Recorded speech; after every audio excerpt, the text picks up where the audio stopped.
nosotros somos un grupo de trabajo social de la Universidad Claretiana.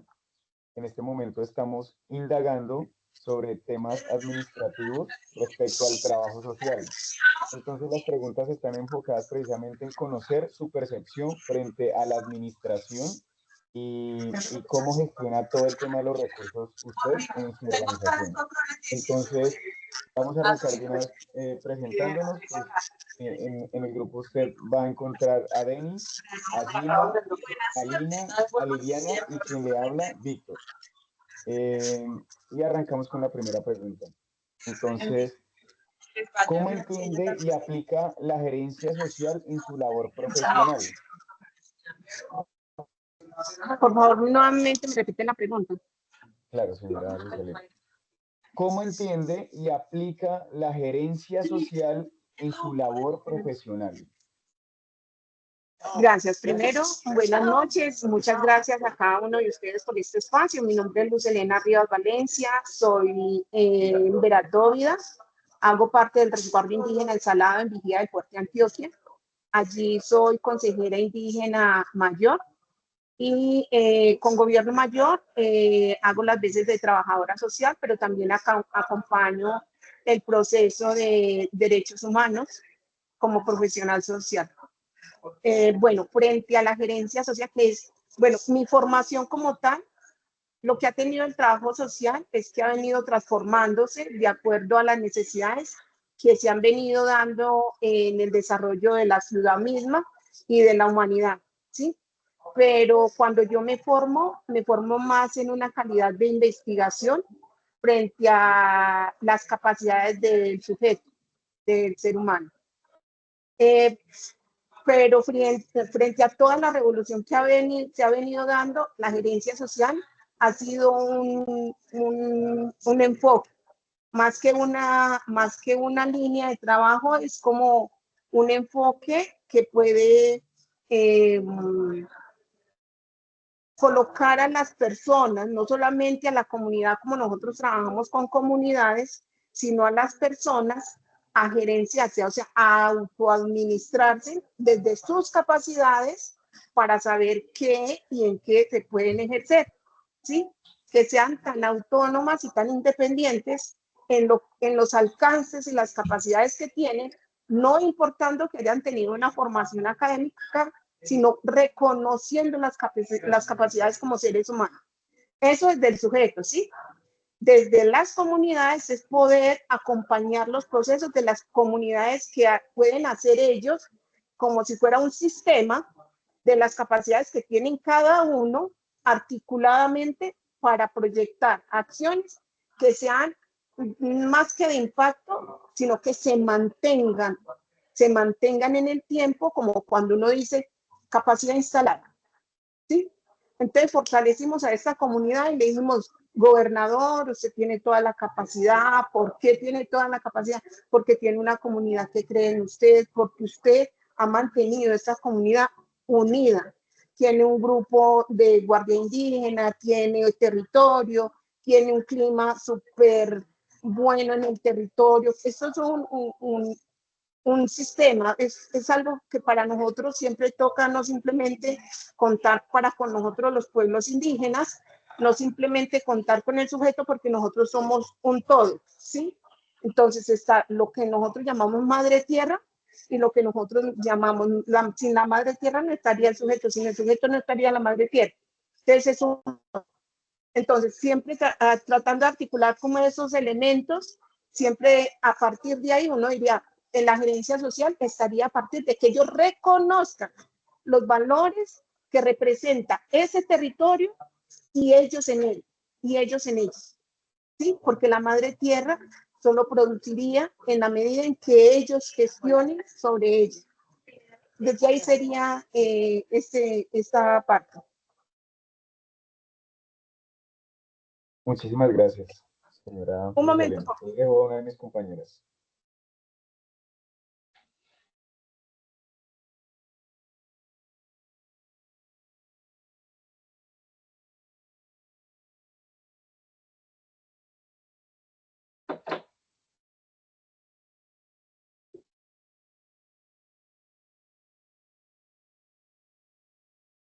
Gracias.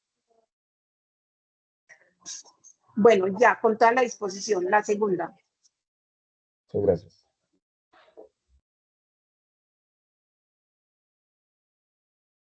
¿Ya me Gracias. oyen?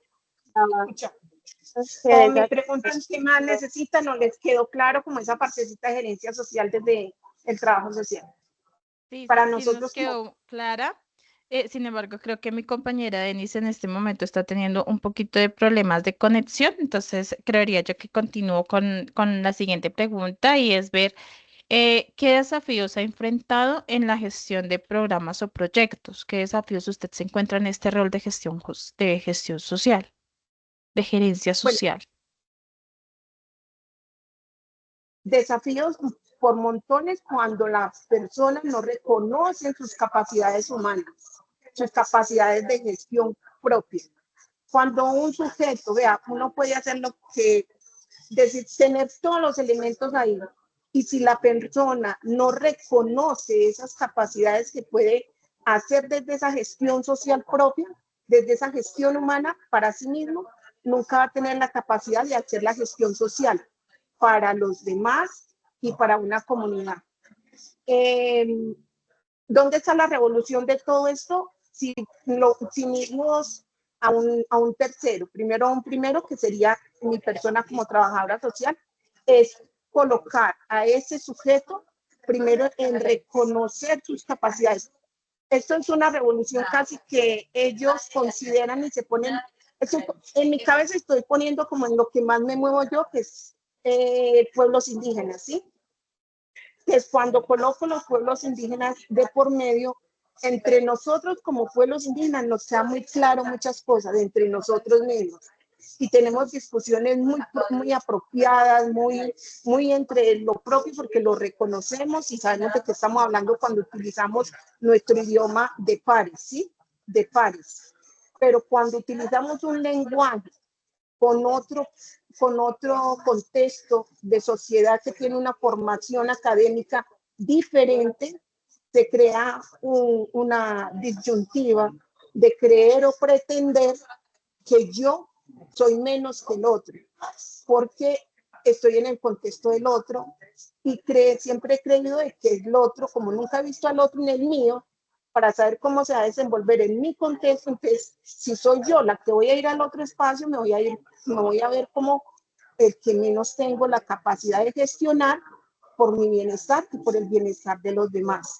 Entonces, mi revolución es decir, crearle ese ambiente de reconocer que él siempre va a estar, va a ser un ser importante, no importante en el contexto en el que se encuentra, porque no deja de ser él como persona, ni como ser humano, ni con la experiencia que tiene. Nosotros en algún momento le decíamos a una funcionaria, cierra tus ojos, estás en la selva, tienes ganas de tomar agua, ¿qué harías? Solo dispones, estás en la selva, no hay agua, ¿qué harías para consumir agua? ¿Qué harías? ¿Qué harías para consumir agua?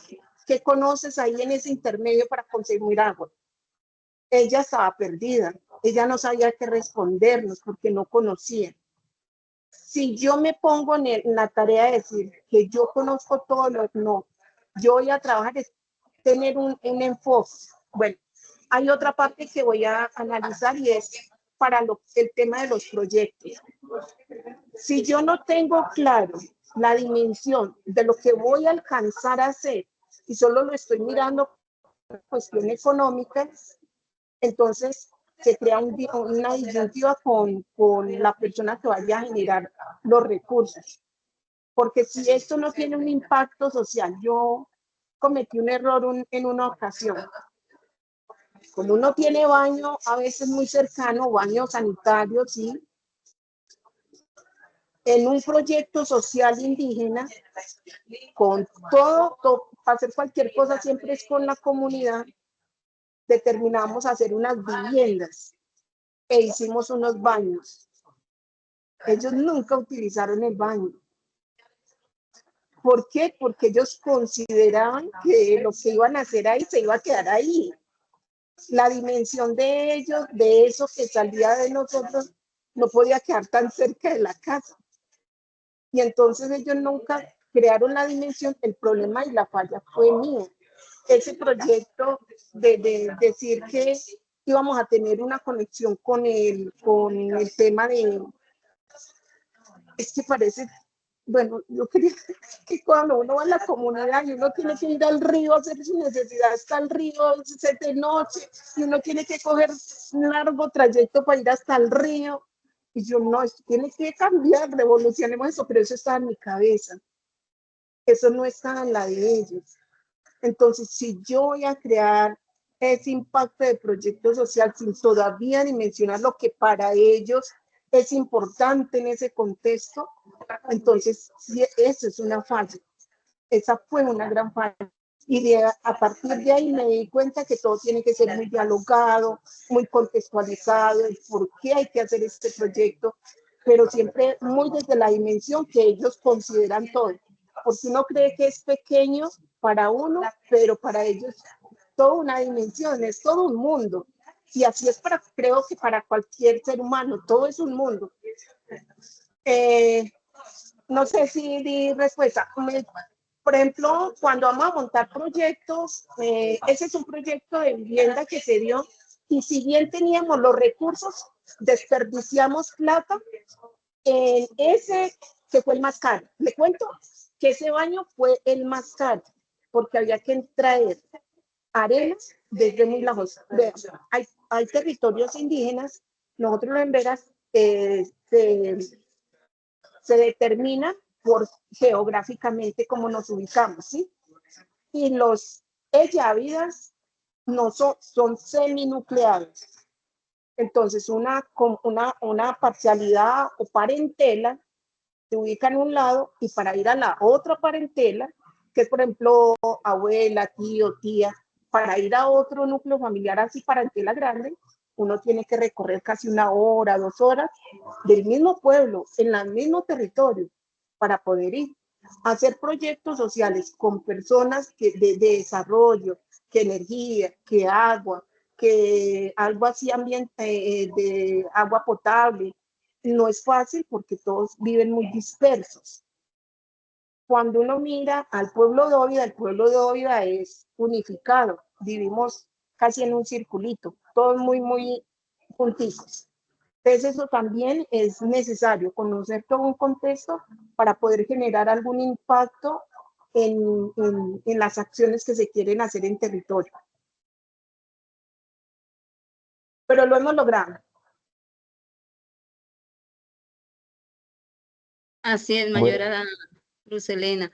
Pues para seguir con nuestra entrevista, me gustaría seguir con la siguiente pregunta, ¿qué estrategias se pueden implementar para que las comunidades no solo sean beneficiarios, sino también protagonistas en el diseño y en la evaluación de los proyectos? Hay algo que nosotros hemos aprendido en el trascender de todo esto, ¿sí? Y es respetar la cosmogonía. Hay algo que tienen todos los pueblos indígenas, todo. Eso no está escrito en ningún lado. A eso le llaman principio de vida, derecho mayor, ley de origen, ley natural, ley propia. O sea, es algo que está como de generación, eso viene como de generación en generación. Es algo que está como cuando la genética dice que es A positivo, ¿sí? Es algo que la genética ya lo trae inscrito. En los pueblos indígenas es algo como que ya está instaurado, ¿sí? Y entonces, reconocer en los pueblos indígenas qué dimensiona para ellos un gobernador, qué dimensiona para ellos un sabedor ancestral, qué dimensiona para ellos una guardia indígena. A partir de uno tener ese panorama, pues estamos hablando de pueblo indígena, a partir de uno ver ese panorama, esa jerarquía debe ser respetada. Entonces uno primeramente hace un acercamiento formal al gobernador por respeto. Y seguidamente el gobernador le va ampliando a uno las personas que deben de estar en ese entorno. Y ya por último se hace una asamblea o reunión general donde se le conversa a toda la comunidad de las pretensiones que se deben de tener en cuenta para poder hacer algún proyecto, alguna acción de impacto para mejorar las condiciones de vida de ellos, todo como con inclusión de enfoque diferencial indígena, que uno es el traductor. Somos muy visuales, somos demasiado visuales. Que usted no lleve un pendón lleno de letras, sino trate de transmitir esas letras con diseños, con gráficas, con colores muy visuales que representen cosas, ¿sí? Entonces, reconociendo uno todo eso, esas son las dinámicas más propias que pueden haber para uno poder impactar en las acciones que uno quiere gerenciar en ese entorno donde se quiere hacer un cambio.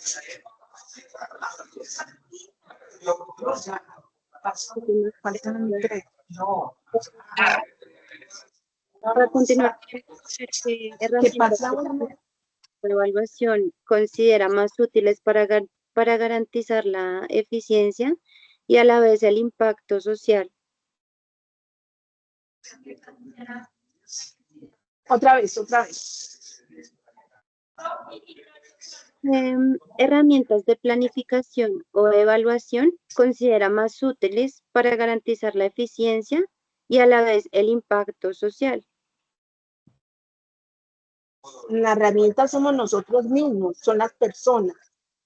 Si uno no trabaja desde el principio hasta el final con las personas, o uno se desdibuja, se tiene que desdibujar por completo. Casi que uno se convierte en una herramienta de ellos, más que ellos en una herramienta de uno. Entonces uno se deja moldear, se va dejando moldear, pero sin perder el objetivo, que es usted la profesional dentro del tema. Es usted la profesional dentro del tema. Confiando en Dios. Dios lo bendiga. Muchas gracias, señora Luz Elena.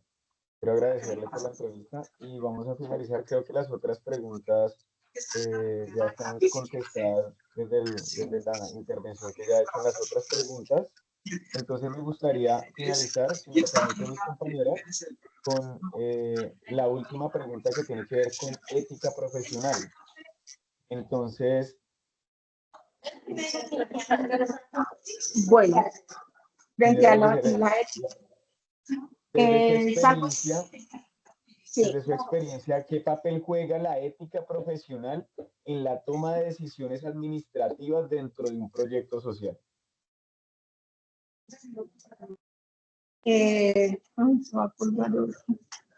Bueno, casi que esto nace con nosotros los trabajadores sociales. Yo siento que antes de que uno se comience el proceso de formación de trabajador social, ya hay una convicción que está dentro de uno para uno como que se le debe al otro cuando uno determina decir voy a hacer esta carrera. Y esta carrera casi que depende 100% de la otra persona para nosotros ser lo que somos. Y uno a veces se deja impacientar porque el otro esté mejor, y cuando el otro está bien, yo estoy bien. Porque lograr los objetivos, las metas del otro, es lograr que esto que me corre a mí por las venas, que me nace, es que esto es algo que yo digo, el día en que esa carrera existió, fue muy loco porque yo quería hacer algo que le pudiera ayudar a la gente. Y había una cartillita en aquel tiempo en el programa que yo comencé a leer, y yo, opa, me caracteriza, esta soy yo. Y a partir de ahí yo siento que hay, así se maneja. Para nosotros los indígenas siempre es un término bonito que digan ética, pero nosotros los indígenas siempre ha habido ética y moral y valores, siempre el respeto por el otro, por la vida, por la tierra, siempre ha estado el término ética en nosotros. Pero en el trabajo social esto es casi que imperativo, tiene que estar marcado desde el mismo momento, y así yo no tenga presente a la persona, las acciones que yo haga sin que la persona me vea, tienen que ser con mucha ética, con mucho respeto. Lo que yo vaya a proyectar es con ese respeto, siempre algo como muy blanco, como una tela blanca, la verdad. Gracias.